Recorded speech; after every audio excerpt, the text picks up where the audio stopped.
They dumped 6,000 tons of dirt into my quarry. Not gravel I could sell, not clean fill that might actually have some value. I and Oppos. I'm talking about construction debris, broken concrete, tree stumps, rebar, chunks of asphalt, and enough random junk to make a landfill operator blush. And somehow, according to the people responsible, I was supposed to thank them for it. My name is Wade Turner.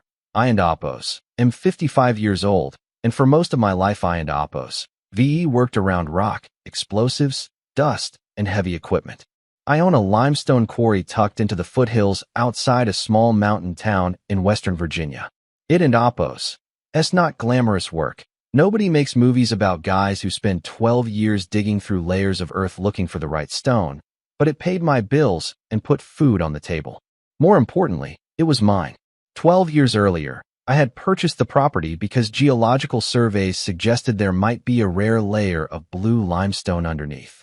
Most people looked at the land and saw a giant hole in the ground. I looked at it and saw retirement. The problem was getting there. Every foot deeper meant more equipment, more permits, more inspections, more expenses. There were years I barely broke even. There were years I wondered if I and Oppos made the biggest mistake of my life. Then I finally hit it. Blue limestone. Beautiful material. Contractors loved it. Landscape architects fought over it. Premium buyers were willing to pay top dollar for it. For the first time in over a decade, all the sacrifices started making sense. Then I left town for 5 weeks. I had accepted a blasting contract several states away. Good money, straightforward job. While I was gone, my foreman kept an eye on things, but quarry operations were temporarily paused.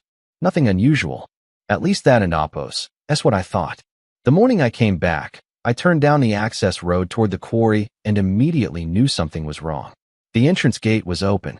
Not broken. Not damaged. Open. I remember slowing my truck and staring at it. That feeling hit me before I even understood why. You know that feeling. When something ISN and Oppos supposed to be there. Or maybe when something that should be there suddenly ISN and Oppos I drove farther down the road. Then I saw it. For a few seconds my brain refused to process what my eyes were looking at. The quarry floor was gone. Completely gone. The exposed limestone shelf I and Oppos spent 12 years uncovering had vanished beneath a mountain of dirt and debris. I shut off the truck. Sat there. Didn't and Oppos move. Didn't and Oppos speak. Just stared. At first I thought maybe I was looking at the wrong angle. Maybe the lighting was strange. Maybe somebody had temporarily staged material there. Then reality settled in. Someone had filled my quarry. Not partially. Not accidentally. Deliberately. Thousands and thousands of tons of material. I climbed out and walked the edge. The deeper I looked, the worse it got. Concrete chunks. Demolition waste. Tree roots. Broken fencing. Shredded construction material. Everywhere.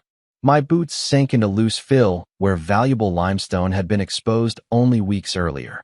I remember actually laughing. Not because it was funny. Because sometimes when something is so unbelievably stupid, your brain runs out of normal reactions. By lunchtime I started making calls. The county records office gave me the first clue. Multiple dump permits had been issued over the previous month. 47 truckloads. Same destination. My property. Same organization. Cedar Ridge Estates Homeowners Association. And that and Oppos. When the story went from ridiculous to personal. The HOA president was a guy named Brandon Keller. If you and Oppos ever met someone who mistakes confidence for intelligence, you and Oppos know exactly the type. Perfect haircut. Perfect smile. Always talking like he and Oppos delivering a campaign speech. The kind of guy who believes owning a neighborhood Facebook group makes him a public official. I called him immediately. The conversation lasted less than 5 minutes. End quote. Mr. Keller, end quote. I said, end quote. Why are there 47 truckloads of debris sitting inside my quarry? End quote. He didn't and Oppos sound surprised. Actually, he sounded annoyed. Like I was interrupting his day. End quote. Your quarry was a hazard, end quote. He said. I blinked. End quote. A hazard, end quote. End quote. Residents have complained for years. It lowered property values. Children could have gotten hurt, end quote. I thought maybe he was joking. He wasn't and Oppos end quote. You dumped material onto private commercial property, end quote. End quote. No, end quote. He replied. End quote. We solved a community problem. End quote. That sentence right there. That and Oppos. When I knew this wasn't Oppos. A misunderstanding. This wasn't Oppos. Somebody making a mistake. This was somebody deciding they had authority they never actually possessed. I explained the quarry was fully licensed. He laughed. Actually laughed.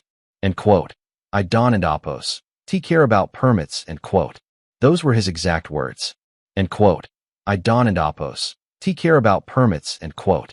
Then he delivered the punchline. He informed me that the HOA had spent money coordinating the fill operation and conducting an environmental review. According to him, I now owed them reimbursement. $30,000 for fill placement. $12,000 for assessments. $42,000 total. I stood there holding the phone in absolute silence. The man had buried my quarry and somehow reached the conclusion that I was the one who owed him money. That takes a special level of confidence. Or insanity. Maybe both. Then he said something I and Oppos. LL never forget. End quote. The pit is filled. It and Oppos. Done. Move on. End quote. Move on. 12 years. Gone. Move on. I hung up. Not because I was angry. Not yet. I was thinking. And that and Oppos. What scared him later. People assume anger is dangerous. It usually isn't and Oppos. Angry people make mistakes. Calm people make plans. Over the next several days, things got worse. Much worse. 3 major buyers called asking why shipments were delayed. I couldn't and Oppos. Access the limestone. I couldn't and Oppos. Load material. I couldn't and Oppos. Fulfill contracts. The numbers started piling up fast. Hundreds of thousands of dollars sitting trapped underneath garbage. Then the legal threats arrived. Breach of contract warnings. Penalty clauses. Demand letters. Every day brought another problem. And while I was trying to figure out how to save my business, Brandon wasn't and Oppos. Finished. The HOA filed a complaint with county officials claiming my quarry was operating illegally. That was the moment everything changed. Because now they weren't and Oppos. Just interfering with my property. They were trying to weaponize government agencies against me. And that forced me to dig into paperwork I hadn't and Oppos. Touched in years. Old deeds. Survey records. Mineral rights documentation. Dusty files dating back decades. What I found inside those records would eventually destroy everything Brandon Keller thought he controlled. At the time, though, I had no idea just how expensive his little crusade was about to become. I only knew one thing. Someone had started a fight they didn't and Oppos. Understand. And very soon, they were going to learn exactly how costly ignorance can be. Now, before we go any further, let me pause the story for a second because this is where a lot of people misunderstand how these situations actually work. A homeowners association can have a surprising amount of authority inside its neighborhood. They can enforce bylaws, issue fines, regulate appearances, and sometimes make life absolutely miserable for residents. But here in Oppos, the thing. From a legal perspective, an HOA is not a government. They don't and Oppos. Get to rewrite property law because a board member feels uncomfortable looking at something. According to standard procedure, if someone believes a neighboring property creates a safety concern, there are channels for that. You file complaints. You request inspections. You involve regulators. What you don't and Oppos do is organize dozens of trucks and start altering somebody else and Oppos' land. And honestly, this is where human psychology starts getting interesting. This is a psychological trap. When a group spends years complaining about a problem, eventually they convince themselves that their feelings are the same thing as authority. The longer nobody challenges them, the more they believe they and Oppos re-entitled to act. Brandon wasn't and Oppos thinking like a criminal. He was thinking like a man who had never been told and quote, no, end quote. And in my experience, those are often the people who make the most expensive mistakes. What none of them realized was that buried inside those old property records sat a legal detail that would turn their victory celebration into a financial disaster. I went back to my office and dug through filing cabinets that looked like they hadn't and Oppos been touched in a decade. Dust everywhere, mouse droppings, the works. And there it was, my mineral rights deed from 1967, yellowed, brittle, but perfectly legible. It gave me subsurface extraction rights down to 400 feet, explicitly protected from surface interference under Virginia mining law. Suddenly, what looked like a disaster became leverage. The next morning, I called the state mining board. Calmly, professionally, told them, end quote, you need to come out. My quarry's been filled with debris unlawfully, end quote. They didn't laugh. They were curious. According to standard procedure, inspectors are required to investigate complaints about interference with licensed extraction. This wasn't theory anymore. This was law in motion. By Thursday, the state inspector arrived with 2 surveyors, clipboards in hand, boots sinking into the fill, the air smelling like crushed concrete and pine mulch. Brandon Keller showed up, puffed up like a rooster, sunglasses reflecting the sun. End quote. You can't just bring government people onto our property, end quote. He barked. End quote. This is a community issue, end quote. I just smiled, the kind of calm smile that makes people nervous. End quote. Brandon, end quote. I said, end quote. This is my property. My mineral rights. The law doesn't care about your opinions, end quote.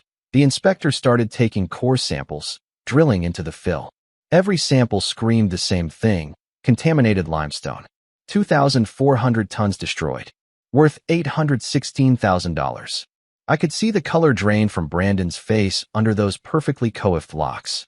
He turned red, stammered, screamed. End quote. You can't do this. These are our children. Our neighborhood's safety. End quote. And I let him shout. I've found in life, people who scream the loudest are usually the ones with the least backup.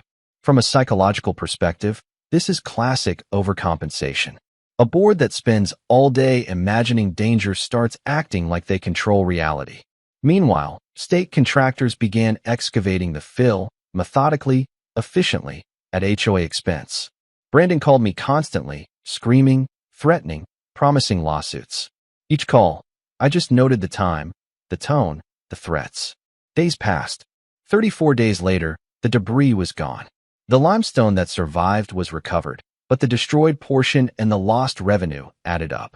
$816,000 in ruined stone, $870,000 in contracts I couldn't fulfill, $340,000 in excavation costs, $95,000 for assessments, plus $127,000 in downtime. $2,248,000. Then came the triple damages clause. Virginia mining law allows triple damages for willful interference. That number became $6,744,000. Ridgemont HOA had insurance, but mining claims weren't covered. They filed for bankruptcy. Dissolved. Gone. Board members vanished. One by one, homes were left without any HOA oversight. Brandon filed personal bankruptcy and lost his house. I got my quarry back. 11 weeks. 11 weeks of restoration, hauling, blasting, excavating under floodlights. Operating 24 hours a day. The earth shook. Windows rattled. The blue limestone I'd risked everything for was finally mine to extract. $2.3 million in remaining value, all reclaimed. And every night, after the explosions, when the dust settled, I'd sit on a boulder, look at what I'd built and destroyed, and think, ever seen someone fill their own grave? Because that's exactly what they'd done. Not me, not the law, not even the state inspectors. Just a bunch of people who thought their feelings were a substitute for authority and paid $6,700,000 to learn otherwise. And the best part? I didn't have to lift a finger on the legal side. I let the law work. I let the paperwork work. And I let the combination of human error, arrogance, and my own meticulous record-keeping do the rest. Brandon's threats? Priceless. My quarry restored? Priceless. Lesson in patience, planning, and keeping meticulous records? Worth every second. This is the payoff of calculated calm over reckless anger. And believe me, watching trucks haul away mountains of dirt while the man who tried to destroy your livelihood watches in horror is a special kind of cinematic justice. Each explosion, each stone recovered, each contract fulfilled felt like the world writing itself. And when I finally lit the last blast and saw the final stretch of blue limestone glinting under the floodlights, I realized, sometimes the most dramatic story isn't the one with the loudest screams, but the one where quiet persistence meets law and preparation, and the universe does the rest. A few months after everything was over, people kept asking me the same question. End quote. Wade, was it worth it? End quote. And honestly, that depends on what you mean by worth it. If you and Oppos, re-asking whether $6 million fixed the stress, the sleepless nights, the uncertainty, the contracts I nearly lost, the feeling of driving onto my own property and seeing 12 years of work buried under garbage. No, not really. Money can repair equipment. Money can restore property. Money can even save a business. But it can't end Oppos. To give you back peace of mind while you and Oppos, reliving through the storm. What surprised me most wasn't Oppos, the legal battle. It was watching how ordinary people convinced themselves they were doing something noble while causing enormous damage. That and Oppos, that's the part that stuck with me. This is a psychological trap. People rarely see themselves as villains. Most of the time, they convince themselves they and Oppos, the heroes. Brandon didn't end Oppos. Wake up one morning and say, and quote, I and Oppos am going to destroy a man and Oppos' livelihood, end quote. In his mind, he was protecting his neighborhood. The board members probably believed the same thing. The residents cheering them on probably believed it too. And that and Oppos. That's what makes situations like this dangerous. When people become convinced that their intentions automatically justify their actions, they stop asking important questions. Questions like, end quote, do we actually have the authority to do this? End quote. End quote. Have we verified the facts? End quote. End quote. What are the consequences if we and Oppos wrong? End quote. Those questions disappeared. And when accountability disappears, bad decisions become very expensive. From a legal perspective, one of the biggest lessons here is that ownership rights still matter. A lot of people assume that if enough neighbors agree on something, they can force reality to cooperate. That and Oppos, that's not how property law works. That and Oppos, that's not how mineral rights work. And that and Oppos, that's definitely not how liability works. According to standard procedure, when someone believes a property creates a safety concern, there are established processes for addressing it. Inspections, complaints, regulatory review, court orders if necessary. The system may be slow sometimes. It may even be frustrating. But those procedures exist for a reason. The moment people decide to skip them and take matters into their own hands, they also take ownership of the consequences. And those consequences can become catastrophic. What makes this story interesting isn't and Oppos, really the money. The money just gets everyone and Oppos' attention. What makes it interesting is how quickly confidence turned into panic. One day Brandon was telling me to, end quote, move on, end quote. A few weeks later, he was watching state contractors remove debris while lawyers calculated damages. The facts never changed. The law never changed. The paperwork never changed. The only thing that changed was his understanding of the situation. And by the time that happened, it was too late. The lesson here is, never confuse confidence with competence. Never assume authority you haven't and Oppos actually been given. And never underestimate boring paperwork. I know that last one doesn't and Oppos sound exciting. Nobody makes action movies about property records. Nobody hangs mineral deeds on their living room walls. But those dusty documents sitting in filing cabinets are often more powerful than the loudest person in the room. The truth is, most major conflicts aren't and Oppos won by the strongest person. They and Oppos won by the most prepared person. Preparation looks boring right up until the moment it saves you. And that and Oppos, that's exactly what happened here. Now I and Oppos am curious what you think. If you were in my position, what would you have done when you discovered the quarry had been filled? Would you have gone straight to court? Would you have confronted the HOA publicly? Or would you have handled it exactly the way I did and let the legal process do the heavy lifting? And here in Oppos, that's the bigger question. Do you think Brandon genuinely believed he was helping the community? Or do you think power and ego got in the way of common sense? I and Oppos love to hear your thoughts because stories like this sit right at the intersection of property rights, community politics, human psychology, and accountability. Sometimes they end Oppos funny. Sometimes they end Oppos frustrating. And sometimes they end Oppos expensive enough to become unforgettable. Either way, one thing is certain. The next time somebody tells you that rules don't end Oppos matter because they end Oppos end quote, doing the right thing, end quote. You might want to look a little closer at who and Oppos that's defining what end quote, right end quote, means. Because in this case, 6,000 tons of dirt eventually turned into a $6 million lesson. And that and Oppos, that's a lesson nobody in that neighborhood will ever forget.